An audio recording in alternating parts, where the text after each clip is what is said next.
Hello, I'm Tom Hiddleston, also known as Loki, also known as the God of Mischief. Welcome to Tumblr. Please join me as I answer your glorious questions. Captain Shadowcat asked, what are some of your most memorable moments from the set of Loki? It's a completely unforgettable experience that is entirely unique for me as an actor. It was really very, very special. And my most memorable moments are just working with all these extraordinary people. Memorable moments, I remember running up a hill to warm myself. It was very, very cold one night. I think we were on Lamentis or the set was Lamentis 1, and I was running up and down a hill trying to get myself warm because I was in shirt sleeves and you know, by no means encouraging anyone else to do it, but suddenly realised there was somebody at my shoulder, and it was Owen Wilson, who was also running up and down this hill alongside me. Yeah, he and I remember that very well. And we never spoke about it until the end, but yeah, for all time, always. Tom's O'Brien's has asked, how do you view the dynamic between Loki and Mobius's friendship, if you could say there is one? Absolutely there is one. I love Loki and Mobius's friendship. It was something that was really exciting to me as I approached the project and was developing the story. I find it very touching. I think that Mobius in that first episode Loki is a very defensive, very self-isolating, very unattached character. He's got so many defenses. Even his charm and his charisma and his playfulness is a kind of defense. And he arrives in the series and he tries to push people away, whether he knows that or not. And Mobius is very confronting because Mobius is calm and warm and level, and he confronts Loki with something which he's never experienced before, which is a sort of presentation of who he is without judgment and with compassion. And I think everybody else in Loki's life up until that point has been emotionally engaged in this resistance that Loki has, and Mobius has a detachment, which is to say that I see who you are and I don't judge you, and in a way I understand and I have compassion. And they have a lot to learn from each other. And in that moment Loki has a kind of a moment of real vulnerability at the end of episode 1, and Mobius is able to step up to that moment and meet him there. And they have it ends up being a great rapport. They have an affection for each other and a respect. And then, of course, the tables turn and Loki is able to teach Mobius something about Mobius that he didn't know, which is that Mobius is a variant, and that perhaps somewhere, somehow, when Mobius too had a past and a purpose and a family and a life. And that maybe it involved a jet ski, and that's something that Mobius is awakened to. So somehow, yeah, Loki and Mobius' friendship evolves from the fact that they learn a lot from each other, about each other. And I think it's really real. I think there's a lot of love and care and affection there.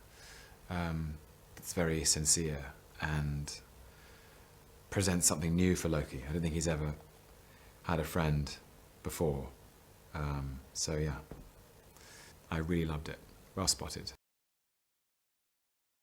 Too Clever Privateer asked, which version of Loki is the superior one, and why is it alligator Loki? Well, you know, what can I say? I've been toiling away at this character for 10 years, 11 years, going on for 11 years, and I have given everything I can, only to be upstaged, perhaps inevitably, by the one true Loki, the superior Loki, which is alligator Loki. You know, I sort of knew it was coming. I felt I was going to be substituted at some point, and I'm glad it's finally happened. Alligator Loki has arrived and thrown his hat down, and the rest of us simply have to get out of the way at this point.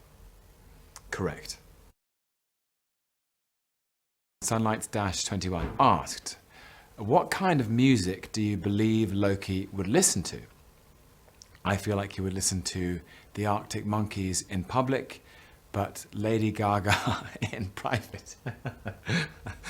I think perhaps both the Arctic Monkeys and Lady Gaga would feature in a kind of Loki playlist. I can tell you what I listened to when I was preparing to play this part on the set a lot. There was a lot of Nile Rodgers. Nile Rodgers was he kind of invented his own sound.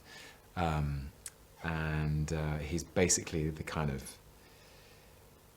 I think, the genius of contemporary dance music that goes all the way back to his work in the 70s and 80s, and he's influenced, he was obviously part of Chic, and he influenced sort of Daft Punk and a lot of what we think of as dance music in the kind of the best way. So yeah, on set I played a lot of that.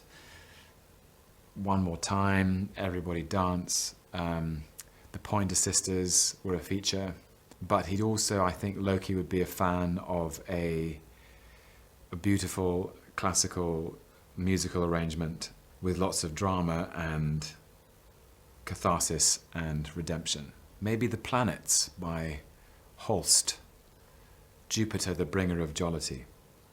I think that's how Loki would think of himself. He'd think of himself as a bringer of jollity. There you go. Nile Rodgers, the Pointer Sisters, and Holst. Dracula, D-R-A-C-L-R, has asked, if you could tell young Loki one thing, what would it be? What a lovely question. I probably want to give him a hug and ask him if he's okay. Your family do love you, and even if it doesn't feel like they do, perhaps I wouldn't tell him anything. I would just listen to him and see what he told me. That might be of more value. Great question, though.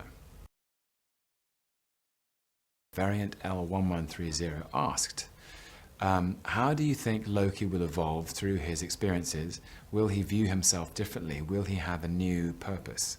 Yes. The idea that Loki is burdened with glorious purpose is questioned and interrogated in our show.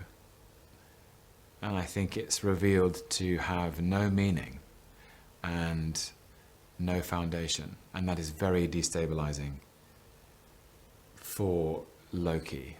I think he does see himself differently. I think evolution is his only opportunity. It's his only way out. So yes, I do think he has to evolve now. Great question.